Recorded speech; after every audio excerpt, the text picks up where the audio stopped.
Hello students, आपका बहुत बहुत स्वागत है मेरे यूट्यूब चैनल मुद्गल बायोलॉजी में। देखिए, आपको पता है कि इस चैनल के ऊपर अपन आरपीएससी सेकंड ग्रेड की बात करते हैं और आज की वीडियो में हम बात करेंगे सेकंड ग्रेड साइंस की सिलेबस यानी कि पेपर सेकंड की हम यहाँ पे बात करेंगे। पेपर सेकंड का जो सिलेबस होता है, ठीक है। पेपर फर्स्ट का जो सिलेबस था वो हम ऑलरेडी डिस्कस कर चुके हैं और आज हम पेपर सेकंड की बात करेंगे और पेपर सेकंड का क्या सिलेबस है और क्या इसकी बुक लिस्ट रहने वाली है उसकी अपन बात करेंगे, आप कैसे पढ़ सकते हैं। तो देखिए, पेपर सेकंड के सिलेबस की हम यहाँ पे बात करें तो आपको पता है कि सबसे पहले बायोलॉजी आती है, ठीक है। फिर केमिस्ट्री आती है, फिर आपकी फिजिक्स आती है और एक आपके टीचिंग मेथड के क्वेश्चंस पूछे जाते हैं, ठीक है। इन चार पोर्शन के अंदर आपका पेपर सेकंड जो है वो डिवाइडेड है। आज के वीडियो में हम सिलेबस जो डिस्कस करेंगे वो बायोलॉजी का करेंगे, फिर केमिस्ट्री का करेंगे, फिर बाद में फिजिक्स और टीचिंग मेथड की बात करेंगे। तो चलिए वीडियो को अपन शुरू करते हैं। देखिए, जैसे ही आप आरपीएससी की साइट पे जाओगे तो वहाँ आपको ये देखने के लिए मिल जाएगा, इस तरीके का सिलेबस आपको देखने के लिए मिलेगा। सबसे पहले हम बात करें कि इस सिलेबस के अंदर क्या है। तो देखिए, ये पेपर सेकंड का सिलेबस है और पेपर सेकंड में मैं बात करूं तो ये साइंस सब्जेक्ट का सिलेबस है, ठीक है। ध्यान रखिएगा। अब इस सिलेबस में क्या है कि पहले आपको सेकेंडरी और सीनियर सेकेंडरी का दिया गया है और पीछे की तरफ आपको दिया गया है इसके बारे में, ग्रेजुएशन के बारे में। लेकिन मैंने इस सिलेबस को थोड़ा सा क्या किया है, मॉडिफाई किया है। और मॉडिफाई करने के बाद मैंने क्या किया है, जो दोनों तरफ की यूनिट है उनको एक ही जगह रख दिया है। यानी आप ऊपर देखेंगे तो आपको कौन सी यूनिट दिखाई देंगी, सेकेंडरी और सीनियर सेकेंडरी वाला पोर्शन दिखाई देगा। वहीं उस यूनिट के नीचे की तरफ आपको ग्रेजुएशन वाला पोर्शन दिखाई दे जाएगा। तो आप जैसे मान के चलिए सेल वाली यूनिट पढ़ने बैठे, पहला टॉपिक आपने स्टार्ट किया, पहली यूनिट सेल और मॉलिक्यूलर बायोलॉजी। तो ऊपर आप देखेंगे कि आपको यहाँ पे जो सेकेंडरी और सीनियर सेकेंडरी का लेवल मिल जाएगा, नीचे आपको साथ ही साथ किसका मिल जाएगा, ग्रेजुएशन का टॉपिक भी देखने के लिए मिल जाएगा। तो यहाँ पे आपका कंप्लीट जो पहली यूनिट है वो आपको पता चल जाएगा कि पहली यूनिट में कौन कौन से टॉपिक हैं, जिससे आपका बिल्कुल भी टाइम वेस्ट नहीं होगा और आप फालतू की जो चीजें हैं वो नहीं पढ़ेंगे। जो सिलेबस में है, पिन पॉइंट सिलेबस दिया हुआ, केवल उन्हीं चीज़ों को आप पढ़ेंगे। सेम ऐसे यहाँ पे जेनेटिक्स की बात की है। तो मैं यदि पहले यूनिट की बात करूँ तो उसमें सेल और मॉलिक्यूलर बायोलॉजी है, जिसमें मैं बात कर रहा हूँ सबसे पहले सेल बायोलॉजी के बारे में। तो देखिए, जो बेसिक स्ट्रक्चर और फंक्शन होते हैं सेल के और सेल के जो ऑर्गेनेलिज होते हैं उनके बारे में बात होती है। फिर मॉलिक्यूलर बायोलॉजी की हम यहाँ पे बात करें तो जैसे आपके न्यूक्लिक एसिड है, डीएनए है, आरएनए है, सेंट्रल डॉग्मा थ्योरी है और प्रोटीन, कार्बोहाइड्रेट, लिपिड्स के जो स्ट्रक्चर फंक्शन होते हैं इनके बारे में बात की जाती है। और इनका जो लेवल रखा जाएगा वो सेकेंडरी और सीनियर सेकेंडरी लेवल का रखा जाएगा। वहीं यदि मैं इसी यूनिट में ग्रेजुएशन वाले पोर्शन की बात करूं तो देखिए, सेल साइकिल है, माइटोसिस है, मियोसिस है, उनके सिग्निफिकेंस क्या है, उनके महत्व क्या है, इसके बाद क्रोमेटिन का ऑर्गेनाइजेशन क्या है। ये सारे टॉपिक्स आपको ग्रेजुएशन की बुक्स के अंदर मिलते हैं, जब मॉलिक्यूलर बायोलॉजी का बाकायदा पेपर होता है सेकेंड ईयर के अंदर। इसके बाद डीएनए रेप्लिकेशन है, ट्रांसक्रिप्शन है, ट्रांसलेशन है। ये सारी चीजें आपको पहली यूनिट के अंदर पढ़नी होंगी, जिसमें आपका सेल और मॉलिक्यूलर बायोलॉजी हो जाता है। दूसरी यूनिट की तरफ अपन आते हैं तो जेनेटिक्स वाली दूसरी यूनिट आती है, जिसमें आपको सबसे पहले बेसिक जो जेनेटिक्स होती है, जो सेकेंडरी और सीनियर सेकेंडरी लेवल पर चलती है, जिसमें मेंडल के क्या क्या कार्य थे, मेंडलिज्म क्या होता है, मेंडलवाद क्या होता है, ब्लड ग्रुप्स, आरएच फैक्टर और जेनेटिक डिसऑर्डर कौन कौन से हैं, ये दो आपको सेकेंडरी और सीनियर सेकेंडरी लेवल के पढ़ने हैं। इसके बाद मैं बात करूँ तो जो ग्रेजुएशन लेवल की आएगी उसमें आप देखिए, पोस्ट मेंडेलियन वर्क क्या है, जीन इंट्रक्शन क्या है, रेगुलेशन ऑफ जीन एक्सप्रेशन क्या है, जिनमें प्रोकैरियोट और यूकैरियोट की बात की जाती है, linkage, crossing over, physical mapping, ठीक है। ये फिजिकल मैपिंग ग्रेजुएशन का टॉपिक है।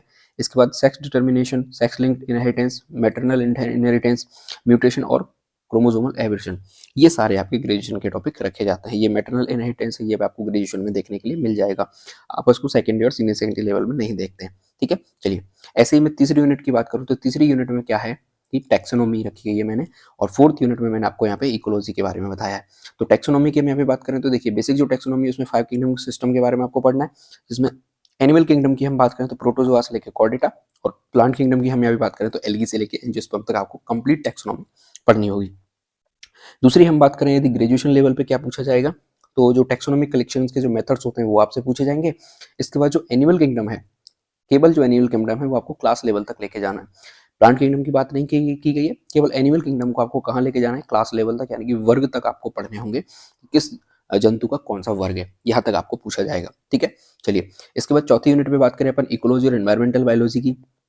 तो देखिए, बेसिक जो इकोलॉजी में आते हैं, जैसे फूड चेन आती है आपकी, ठीक है, फूड वेब आता है, इकोलॉजिकल पिरामिड्स आते हैं, पॉल्यूशन आता है। इसके बाद वाइल्ड लाइफ एंड कंजर्वेशन है, यानी कि जो संरक्षण है उसके बारे में बात की जाती है, endangered species, sanctuaries, national park, और इन पे स्पेशल रेफरेंस दिया गया है कि राजस्थान में कौन सी सेंचुरी कहाँ पे है, कौन सा नेशनल पार्क कहाँ पे है, किसकी उसकी क्षमता है, कौन सा जंतु किस नेशनल पार्क में पाया जाता है, कौन सी सेंचुरी में पाया जाता है, ये भी आपको ध्यान रखना है। पर्टिकुलर्स में लिखा गया है कि स्पेशल रेफरेंस देना है आपको, किसको, राजस्थान को। इसके बाद बात करें तो देखिए, ग्रेजुएशन में क्या चीजें आएंगी, तो इकोसिस्टम के क्या फंक्शन है, किस तरह किन किन चीजों से मिलकर इकोसिस्टम बनता है, इकोलॉजिकल सक्सेशन क्या है, एनर्जी फ्लो कैसी होती है, बायोजियोकेमिकल साइकिल होती है जिसमें कार्बन साइकिल है, नाइट्रोजन साइकिल है, ऑक्सीजन साइकिल है, फॉस्फोरस है।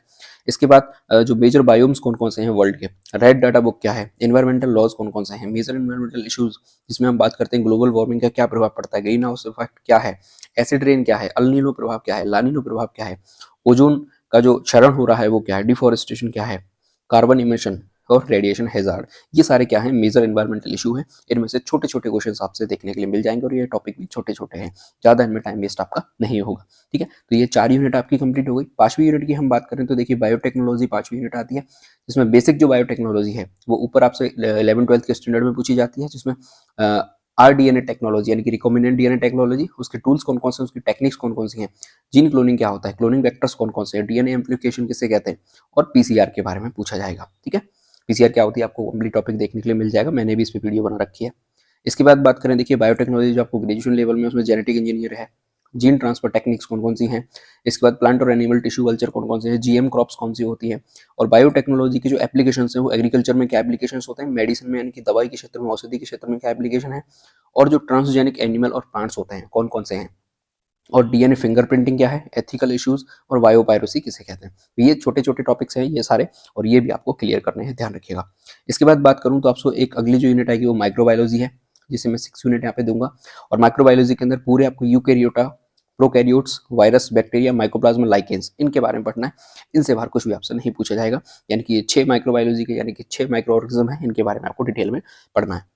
आगे चलिए, यदि हम बात करें क्रिप्टो गेम्स के बारे में, ठीक है, क्रिप्टो गेम्स आपकी 7वीं यूनिट में यहाँ पे कंसीडर कर रहा हूँ, जिसमें आपको जनरल कैरेक्टरिस्टिक्स पढ़ने हैं और क्लासिफिकेशन देखना है, रिप्रोडक्शन और टाइप ऑफ लाइफ साइकिल, जिसमें एल्गी, फंजाई, ब्रायोफाइट और टेरिडोफाइट तक आपको पढ़ना होगा।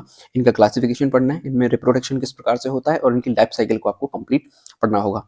सीड प्लांट्स की मैं यहाँ पे बात करूँ, जिसमें आपके जिम्नोस्पर्म्स आते हैं, हैं, तो उसमें क्या होगा देखिए, उनके जनरल कैरेक्टरिस्टिक्स की बात करेंगे, सीड हैबिट्स का जो एवोल्यूशन है वो किस प्रकार से हुआ, उनकी क्लासिफिकेशन की बात करेंगे, और जनरल कैरेक्टर ऑफ रिप्रोडक्शन है जिम्नोस्पर्म, यानी जिम्नोस्पर्म्स में जो रिप्रोडक्शन है वो किस प्रकार से होता है, उनके जनरल कैरेक्टर्स क्या होते हैं। इसके बाद 8वीं यूनिट है आपकी एंजियोस्पर्म की टैक्सोनॉमी। ठीक है, जो अपन ऊपर टैक्सोनॉमी पढ़ के आए थे, प्लांट टैक्सोनॉमी, उसके बाद कंप्लीट एंजियोस्पर्म की टैक्सोनॉमी भी आपको पढ़नी होगी। एंजियोस्पर्म्स की टैक्सोनॉमी में देखिए जो फैमिलीज आती हैं उनकी हम बात करेंगे, जैसे आपकी क्लासिफिकेशन एंजियोस्पर्म का क्या है, इसके बाद इन्फ्लोरेसेंस किस प्रकार का होता है, किस फैमिली के अंदर कौन सा इन्फ्लोरेसेंस पाया जाता है, इसके अलावा इकोनॉमिक इंपॉर्टेंस क्या है, और जो कैरेक्टरिस्टिक्स फीचर्स क्या है फैमिलीज की। तो देखिए ये जो फैमिलीज दी गई है केवल इन्हीं से आपसे क्वेश्चन पूछेगा, जैसे यू फॉर्बेसी है, सोलेनेसी है, मालबेसी है, कॉन्विलेनेसी है, फेबेसी है, एस्ट्रिएसी है और पोएसी है। ये कंप्लीट आपकी फैमिली दी हुई है, 7 फैमिलीज हैं, इन 7 फैमिली से ही आपसे क्वेश्चन पूछा जाएगा। इनका फ्लोरल फैमिली भी आपसे पूछा जा सकता है और फ्लोरल डायग्राम भी आपसे पूछा जा सकता है। मोस्टली चांस ऐसे होते हैं कि फ्लोरल डायग्राम अब तक नहीं पूछा गया है आरपीएससी के इतिहास में, हो सकता है इस बार पूछ लिया जाए, तो आपको थोड़ा सा देख लेना है एक बार। चलिए आगे बढ़ते हैं। प्लांट मोर्फोलॉजी और एनाटॉमी है, इसमें क्या है तो देखिए प्लांट टिश्यू कितने प्रकार के होते हैं, हिस्टोलॉजिकल ऑर्गेनाइजेशन क्या होता है, मोनोकोट और डाइकोट रूट का, डाइकोट और मोनोकोट स्टेम का, और डाइकोट मोनोकोट लीव्स का क्या होता है। इसके बाद फ्लावर का स्ट्रक्चर क्या है, और इन्फ्लोरेसेंस के जो टाइप्स हैं वो आपको पता होना चाहिए। इसके बाद प्लांट एनाटॉमी है, तो प्लांट एनाटॉमी में क्या होगा देखिए, एपिकल मेरिस्टेम किसे कहते हैं, अब normal histological organisation of stem, medullary, cortical, vascular bundle, अब normal secondary growth in stem, stem के अंदर जो सेकेंडरी ग्रोथ होती है उसके बारे में आपको पढ़ना है। रिप्रोडक्शन इन प्लांट, प्लांट के अंदर रिप्रोडक्शन देखिए, डबल फर्टिलाइजेशन टॉपिक है, अच्छा टॉपिक है, छोटा टॉपिक है, एक क्वेश्चन 100% यहाँ से बनता है। और एम्ब्रियोज के टाइप्स और एंडोस्पर्म्स के टाइप्स आपको पढ़ना है। पॉली एम्ब्रियोनी किसे कहते हैं, एपोमिक्सिस किसे कहते हैं, पार्थिनोकॉर्पी किसे कहते हैं। ये छोटे छोटे टॉपिक्स हैं, 2 से 3 पेज के टॉपिक हैं, आपको आसानी से एक एक छोटा छोटा क्वेश्चन देखने को मिल जाता है यहाँ से। इसके बाद देखिए अगली जो प्लांट फिजियोलॉजी है उसकी हम यहाँ पे बात करते हैं, तो देखिए वाटर रिलेशन, ठीक है, और 11th-12th की हम यहाँ पे बात करें तो देखिए वाटर एज अ मॉलिक्यूल, इसके फिजिकल और केमिकल प्रॉपर्टीज आपको पता होना चाहिए, भौतिक और रासायनिक गुण वाटर के। इसके बाद osmosis, DPD, plasmolysis, water potential, absorption of water और एसेंट ऑफ सैप, ये आपको पता होना चाहिए। यदि हम ग्रेजुएशन की तरफ आए इस यूनिट में तो देखिए ट्रांसपेरेशन, वास्पोसर्जन, guttation, mechanism of instrumental movement, यानी कि जो रंध्र होते हैं उनकी गति किस प्रकार से होती है उसकी पूरी क्रियाविधि आपको पता होना चाहिए। इसके बाद कौन से ऐसे फैक्टर्स हैं जो कि ट्रांसफरेशन को यानी वास्पोसर्जन को प्रभावित करते हैं, और फ्लोएम ट्रांसपोर्ट का पूरा मैकेनिज्म आपको पता होना चाहिए, ध्यान रखिएगा। ये आपकी कौन सी है, प्लांट फिजियोलॉजी है। इसके बाद पढ़ते हैं अपन आगे, तो प्लांट फिजियोलॉजी का ये अगला टॉपिक आता है फोटोसिंथेसिस और रेस्पिरेशन, ठीक है। तो यदि हम बेसिक की बात करें ग्रेजुएशन से पहले जो 11-12 का स्टैंडर्ड है उसमें क्या आएगा आपका, जैसे हम बात करें फोटो सिस्टम कौन से हैं, रेड ड्रॉप फिनोमेनन क्या होता है, इमर्शन इफेक्ट क्या होता है, लाइट रिएक्शन, डार्क रिएक्शन, इसके अलावा बैक्टीरियल फोटोसिंथेसिस, कीमोसिंथेसिस, ठीक है। इसके अलावा type of respiration, glycolysis, Krebs cycle, respiratory quotient और फर्मेंटेशन, ये आपको पढ़ना है। यदि हम बात करें ग्रेजुएशन में तो C3C4 साइकिल है और कैम साइकिल होती है जैसे क्रोशुलेशन, एसिड मेटाबॉलिज्म साइकिल भी कहते हैं, फोटो फॉस्फोराइलेशन है जिसमें कीमोस्मोटिक हाइपोथेसिस आपको पढ़नी है, फोटो रेस्पिरेशन है। और रेस्पिरेशन की यदि बात करूं तो ग्रेजुएशन में आपको ETC चेन, जिसे अपन इलेक्ट्रॉन ट्रांसपोर्ट चेन कहते हैं, ETC कहते हैं, और ऑक्सीडेटिव फॉस्फोराइलेशन पढ़ना है। ये थोड़े से आपके प्लांट के अंदर थोड़े टिपिकल टॉपिक, इनको ध्यान से पढ़िएगा क्योंकि यहाँ से बीच से क्वेश्चन उठाता है और वो अच्छा क्वेश्चन यहाँ से देखने के लिए बनता है। बेसिक क्वेश्चन यहाँ से बहुत कम पूछे जाते हैं, डिटेल में क्वेश्चन बनता है। आगे चलिए प्लांट ग्रोथ और डेवलपमेंट की हम यहाँ पे बात करें तो काइनेटिक्स ऑफ ग्रोथ की बात करेंगे, फोटो पीरियडिज्म, वर्नलाइजेशन यानी कि बसंतीकरण, सीड डोरमेंसी, सेंसिनेंस और physiology of flowering and fruit development किस प्रकार से होता है उसकी पूरी फिजियोलॉजी। प्लांट न्यूट्रिशन की बात करें तो मैक्रो और माइक्रो न्यूट्रिएंट्स कौन कौन से होते हैं, उनकी रोल क्या है, उनकी कमी से कौन कौन से सिम्टम्स हमें देखने के लिए मिलेंगे। इसके बाद बात करें तो अगली यूनिट आपकी एंजाइम्स है, छोटी यूनिट है, 3 से 4 पेज के अंदर कंप्लीट हो जाती है। एंजाइम्स के स्ट्रक्चर, क्लासिफिकेशन से क्वेश्चन बनता है सबसे पहली चीज। इसके बाद उनका मैकेनिज्म किस प्रकार से होता है और कौन से फैक्टर हैं जो कि अफेक्ट करते हैं एंजाइम की एक्टिविटी को, ध्यान रखिएगा। आगे बढ़ते हैं तो एनिमल डेवलपमेंट बायोलॉजी आती है अपनी, जिसमें आपको गैमेटोजेनेसिस, जिसमें स्पर्मेटोजेनेसिस आता है, oogenesis आता है। इसके बाद दोनों गैमेट्स का फर्टिलाइजेशन किस प्रकार से होता है, फिर क्लीवेज कैसे होता है, गैस्ट्रुलेशन कैसे होता है, ऑर्गेनोजेनेसिस यानी कि ऑर्गन का फॉर्मेशन किस प्रकार से होता है, ये आपको पढ़ना है। यदि हम डिटेल में जाएं यानी कि ग्रेजुएशन वाले पोर्शन की बात करें तो एक्स्ट्रा एम्ब्रियोनिक मेम्ब्रेन क्या होती है, प्लेसेंटा का प्लेसेंटा क्या होता है ये आपको पढ़ना है। इसके बाद रीजनरेशन क्या होता है, स्टेम सेल्स, पेरिटोलॉजी, animal cloning, test tube baby, fate maps, parthenogenesis, ageing और पेडियोजेनेसिस और नियोटेनी, ये सारे आपको ग्रेजुएशन के अंदर देखने के लिए मिल जाएंगे। पर्टिकुलर बुक्स के अंदर एक एक टॉपिक दिया हुआ है बाकायदा, नियोटेनी, पेडियोजेनेसिस, वहां से आपको पढ़ना होगा।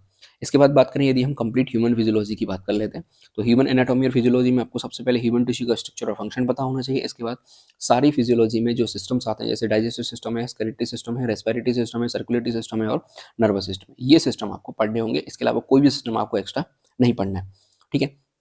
इसके बाद एंडोक्राइन सिस्टम है, डाइजेस्टिव ग्लैंड्स कौन कौन सी हैं, नर्व इंपल्स, कंडक्शन कैसे होता है, मसल कंट्रक्शन कैसे होता है, हार्मोनल कंट्रोल ऑफ रिप्रोडक्शन कैसे है, गैस ट्रांसपोर्ट ऑफ ऑक्सीजन और कार्बन डाइऑक्साइड कैसे होती है ब्लड के अंदर, कार्डियक साइकिल क्या है, ब्लड क्लॉटिंग किस प्रकार से होती है।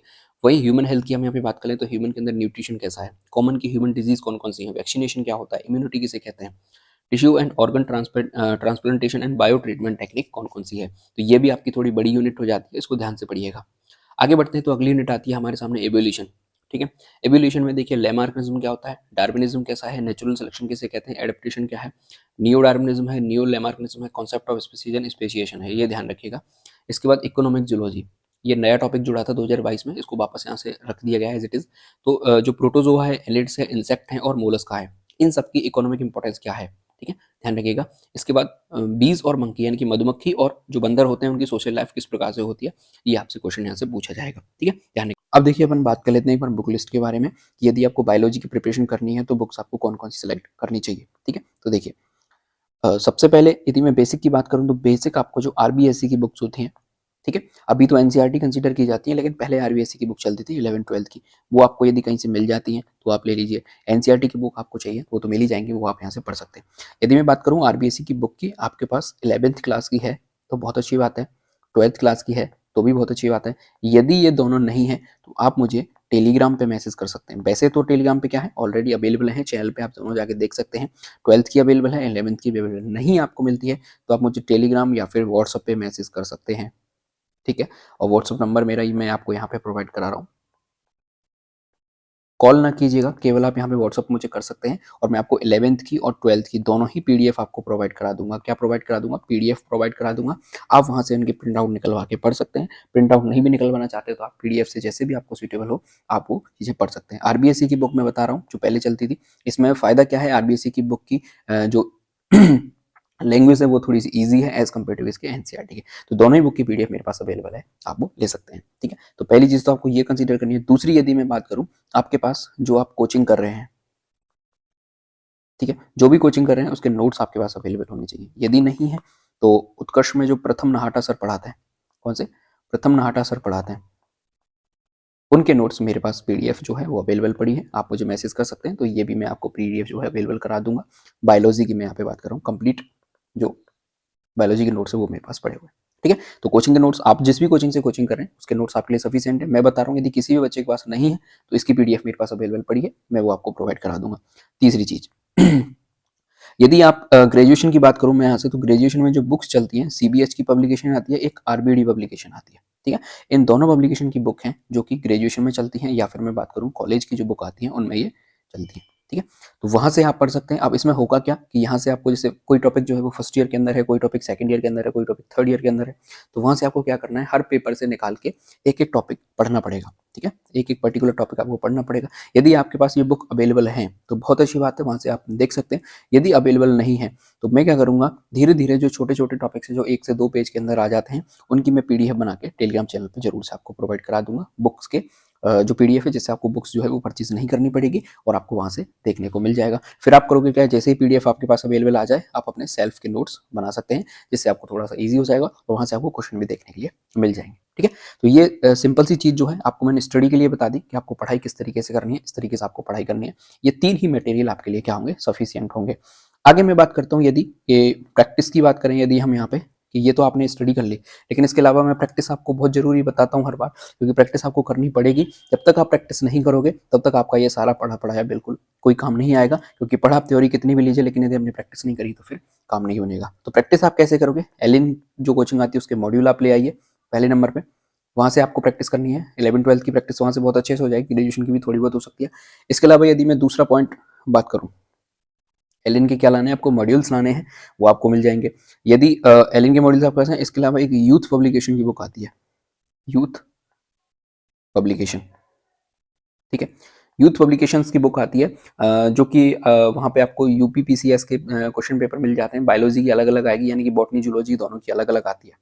ठीक है, बॉटनी और जूलॉजी की अलग अलग ये बुक आती है, तो दोनों आप वहाँ से ले आएगा। इसके अलावा तीसरी यदि मैं बात करूँ तो आपको PYQs निकलवा लेने, यानी कि यदि मैं बात करूँ PYQs की, तो आपको जो सेकंड ग्रेड के हैं, सेकंड ग्रेड का जो सेकंड पेपर होता है उसको तो आप 100% प्रिंट आउट निकलवा लीजिएगा। नहीं है आपके पास कोई बात नहीं, मैंने टेलीग्राम पे ऑलरेडी पीडीएफ डाल रखी है। ठीक है, और उसमें आंसर की भी मैंने दे रखी है। 2022 तक जो पेपर हुए थे वो सारे, अभी जो 2024 में संस्कृत शिक्षा विभाग के जो पेपर हुए हैं वो उसके अंदर अवेलेबल नहीं है, उसको मैं और एड करके वापस से डाल दूंगा। तो अभी जो अभी इसके पास अवेलेबल है वो 2011 से लेके और 2022 को जो संस्कृत शिक्षा विभाग का लास्ट पेपर हुआ था वो सारे आपको आंसर की सहित मिल जाएंगे। ऑफिशियल आंसर की है जो आरपीएससी ने अपलोड की थी।